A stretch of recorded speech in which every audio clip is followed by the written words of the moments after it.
What is good, y'all? It is your girl, Anarcha Samaya, and we are back today with another reading. And I thought, considering last week I talked about the revolutionary life of the incredible Martin Sostre, I wanted to take some time to read one of my favorite personal writings by Martin, which is entitled Martin Luther King Was a Lawbreaker. It's very anarchistic, to the people, right? Power to the people. Right on. We are the only ones that are going to save us. This essay was originally published in 1970, and this version, along with the original version, are both on Martin's website if you want to open that up in another tab and read along.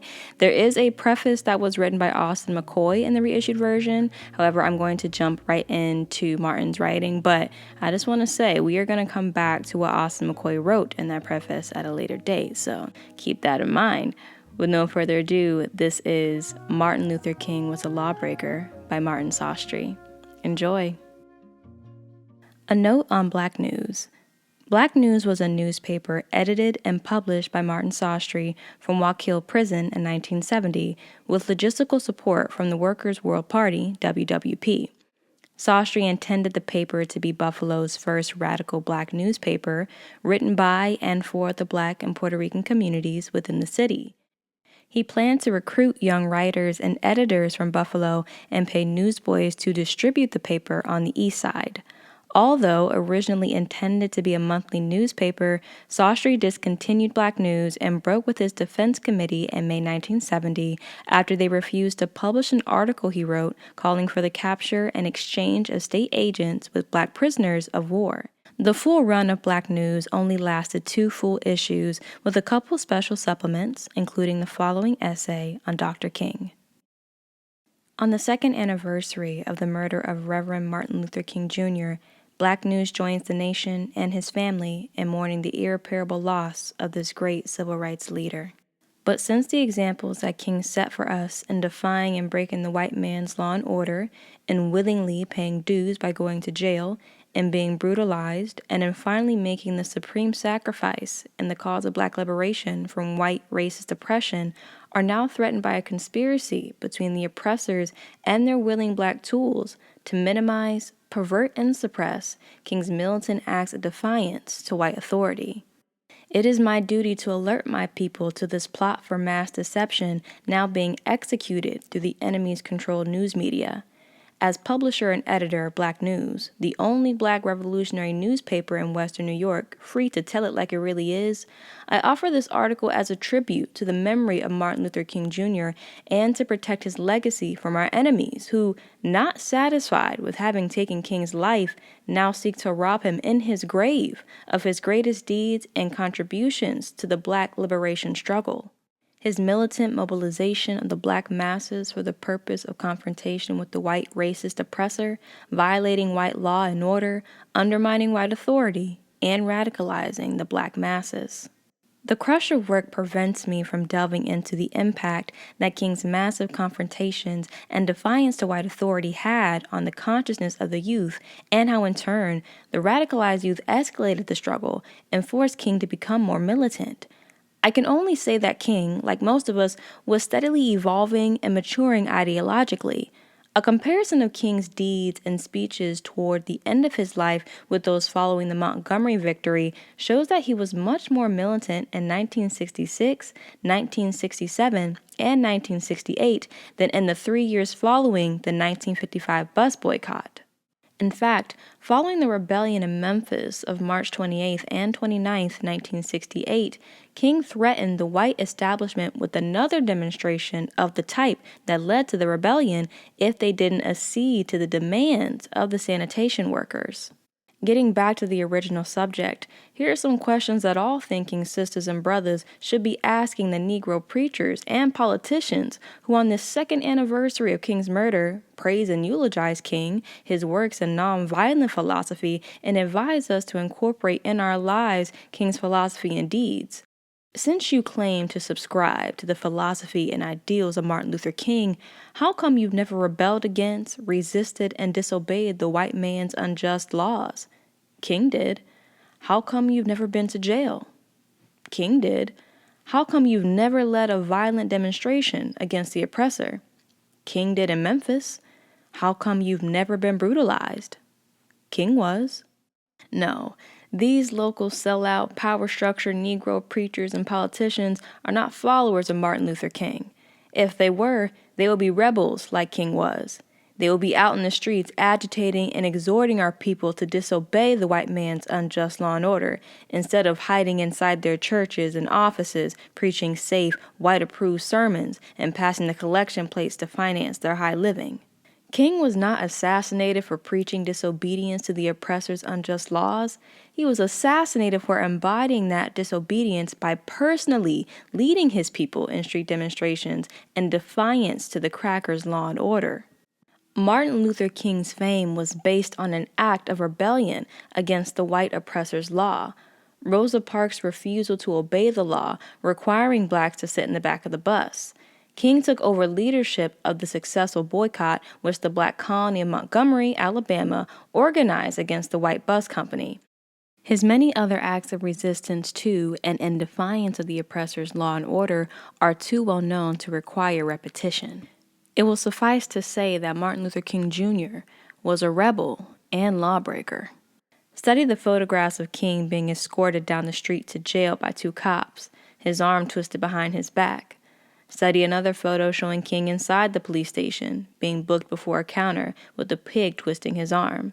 Study another still showing King sitting down, the numbers across his chest, being mugged. Then study the one showing him dead on the balcony just after being shot. If he wasn't a rebel and lawbreaker, why did those pigs brutalize him, put him in jail, and murder him? The white racist power structure, their Negro helpers, seek to play down the militant deeds of King to focus our attention on his religious sermons. They deliberately played down the fact that he was arrested several times for breaking the white oppressor's laws. They deliberately played down the above-described photographs showing him being arrested and brutalized by the pigs for resisting the white man's law and order. You'll notice in the photos the pain reflected on King's face and the way his body is contorted by the pig's combination of vicious arm twisting and shoving. Having personally experienced this identical type of brutality, I know exactly what King felt in having his arm viciously twisted behind his back and lifted toward his head, while at the same time being bodily pushed forward. No, they do not sell this photograph in color tone and framed. It reveals too much. Nor did they use it on the jacket covers of King's books or albums, or on the front covers of magazines. Nor did they blow this photograph up for posters, for memorial services, tributes, window displays, etc. And they suppressed the photographs and facts concerning the last demonstration led by King on March 28, 1968, 1 week before his death. This resulted in the greatest rebellion of the black colony of Memphis against the white oppressor. It was repressed only after a full division, 12,000, of white troops were called by the governor to reinforce the thousands of pig cops, sheriffs, state troopers, and their deputies, which had been defeated by the heroic black revolutionaries. Only by such massive reinforcement and the imposition of a 7 p.m. to 5 a.m. curfew was the rebellion finally repressed. 1 black youth was killed, 50 persons injured, 300 arrested, and 150 white-owned buildings and stores in the black colony burned. By projecting his speeches instead of his law-breaking deeds, the oppressor seeks to conceal from our people, particularly the youth, the militant side of Martin Luther King, the side the white man feared the most. Only the non-violent religious side is presented. Thus, a one-sided, distorted image of this great leader is deliberately projected by the white-controlled communication media.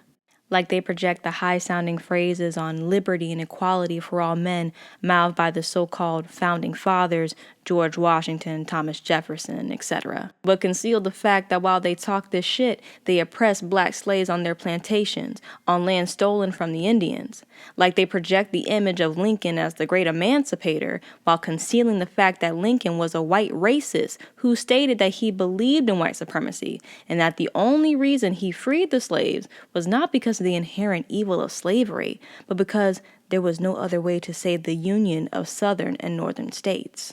Can anyone deny that it was King's militancy, his willingness to pay dues by going to jail, getting brutalized and killed, defying Whitey's unjust law and order, that distinguished him from the ordinary jackleg preacher?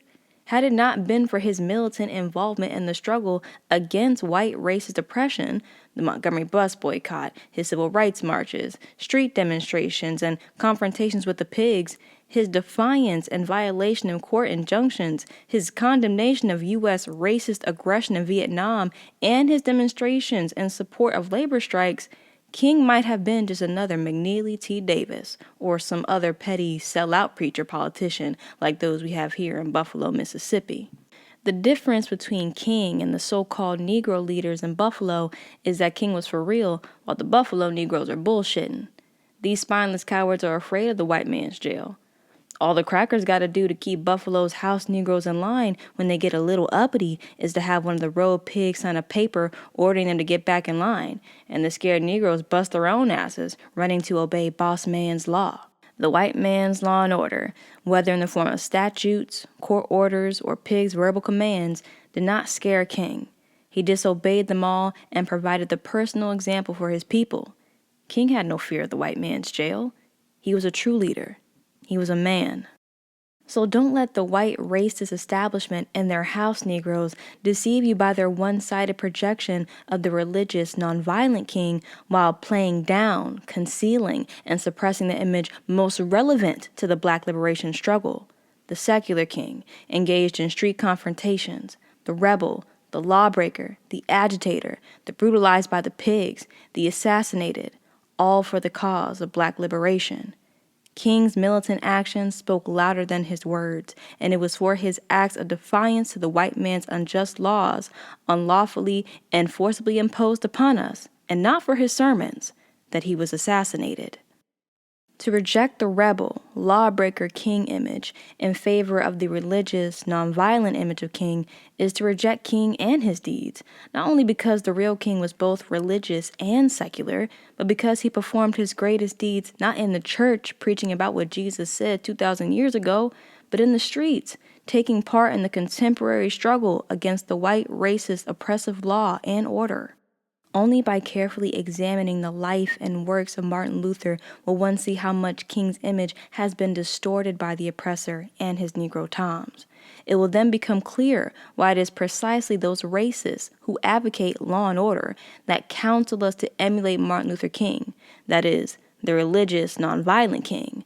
This, in itself, is the coat puller, for we instinctively know that when our oppressor tells us to do something, we should do the very opposite.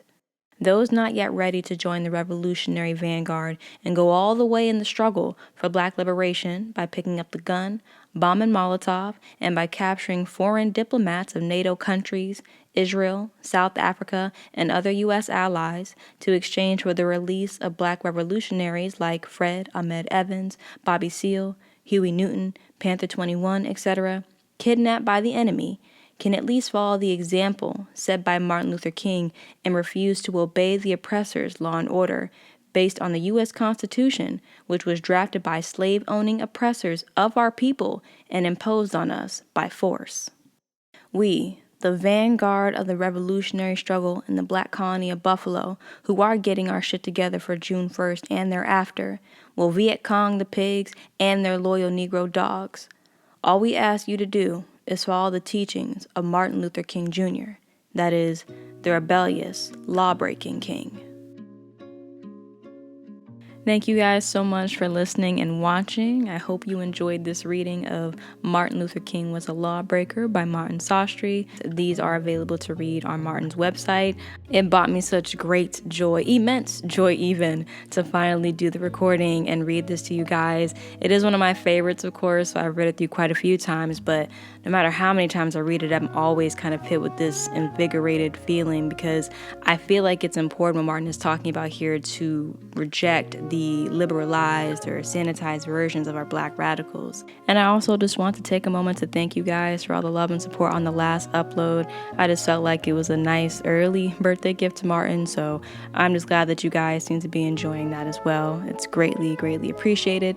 But I am done yapping to you for now, I promise. But I will see you guys next time with another video.